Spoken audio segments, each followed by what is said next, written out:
Hello everyone, welcome back. This is Engineer Hussein Mwasapi. In this video, we'll be looking at fluids in fluid mechanics. So before we begin, do not forget to like and subscribe to the channel.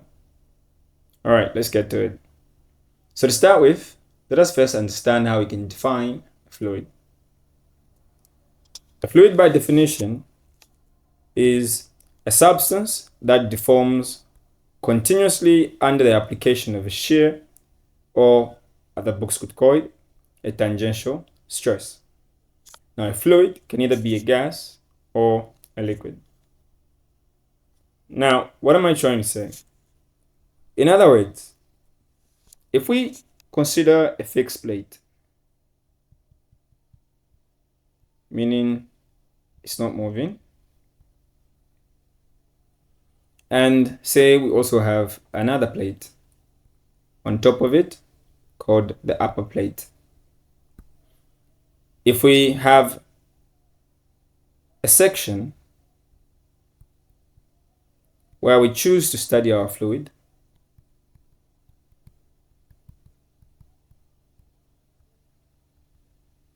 then the upper plate will have an area A in contact with the fluid. So this upper plate we're having in question is movable. Now remember, we're saying that a fluid is a substance that undergoes continuous deformation under the application of a shear stress. So if the upper plate receives a shear stress, what will happen is that it's going to cause the fluid to undergo continuous deformation. And this deformation will be in different time intervals.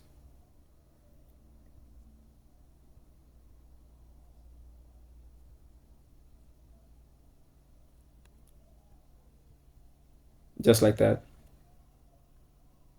Now, this deformation enables the fluid to go back to its original shape and size once the shear stress is removed. So applying a shear stress to the upper plate of the fluid, where we visualize it in this context, will cause the fluid to undergo continuous deformation, which will mean the fluid will no longer go to its original shape and size when the shear stress is removed. Now, what you need to understand is that even the smallest shear stress causes the fluid to deform continuously. So with this in mind, let us also try and visualize a fluid as a continuum. Now, what does it mean when we say a fluid is regarded to be as a continuum? So this means that if we observe a fluid under a microscope, where we put in context the idea of the kinetic theory, it shows that the particles are not closely packed.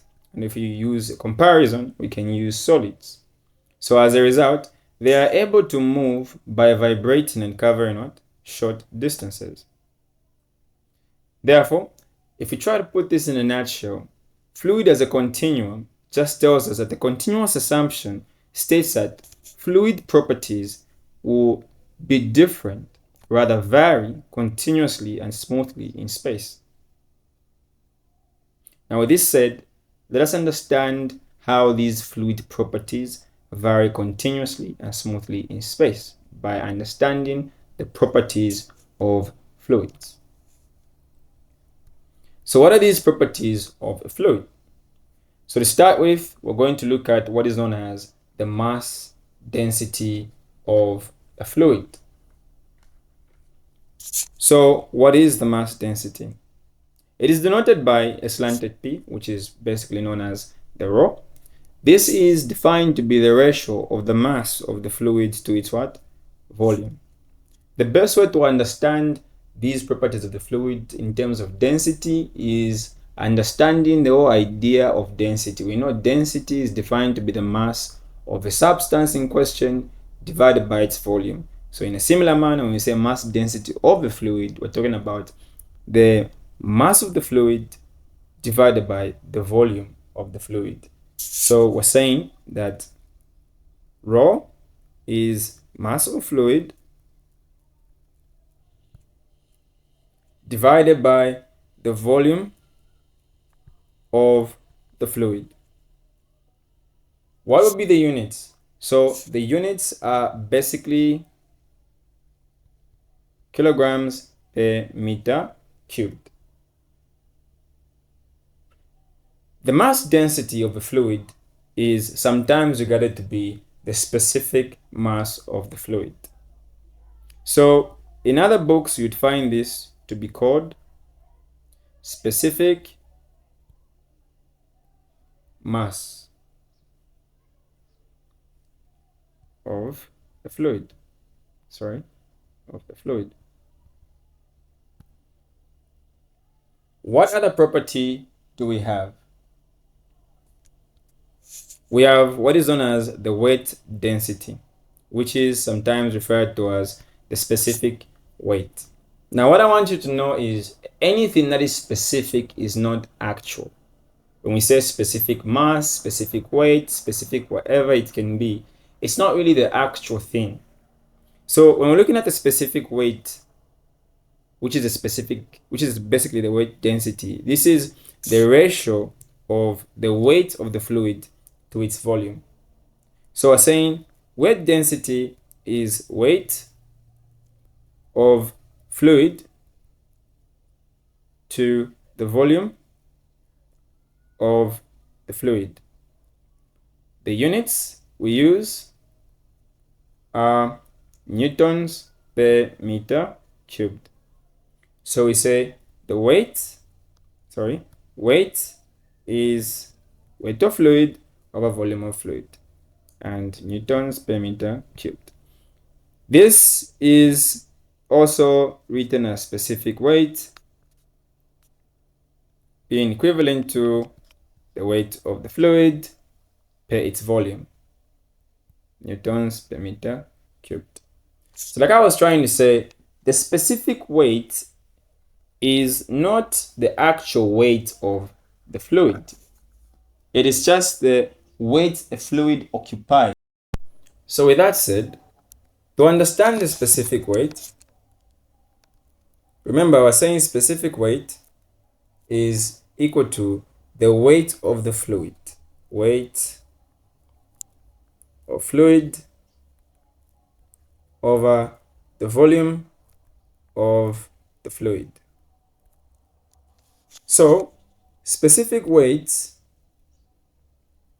being equal to the weight of fluid divided by its volume, where we know that weight is equal to mass times gravity. This tells us that the specific weight is equal to mg divided by v. Applying some dimensional analysis here tells us that we have m over v times g.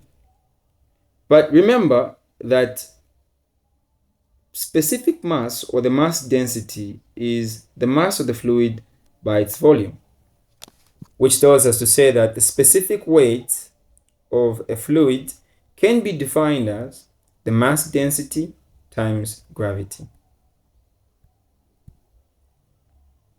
The units maintain as newtons per meter cubed. Let's look at the next property. We have the specific volume. Remember, anything specific means it isn't the actual volume of the liquid. This is defined to be the ratio of the volume of the liquid to its mass.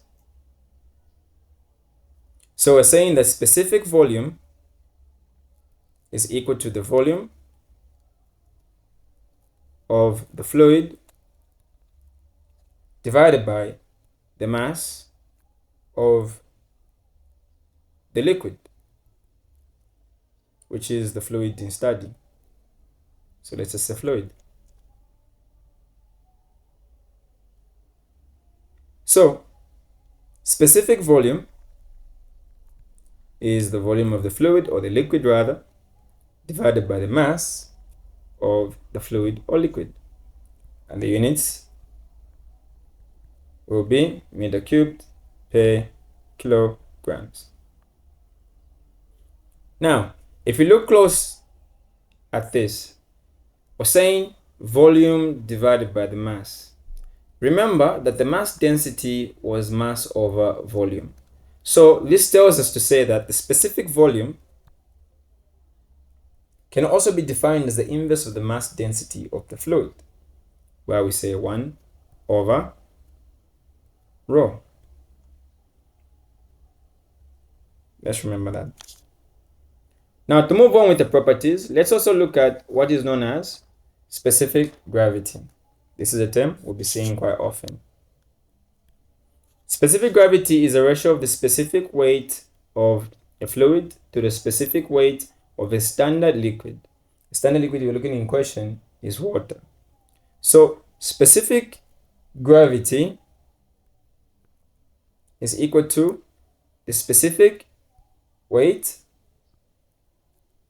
of a fluid, which is the one being studied, divided by the specific weight of a standard fluid, which is water. With this said, we need to know the standard values of standard fluids, which is water. So what are these standard values?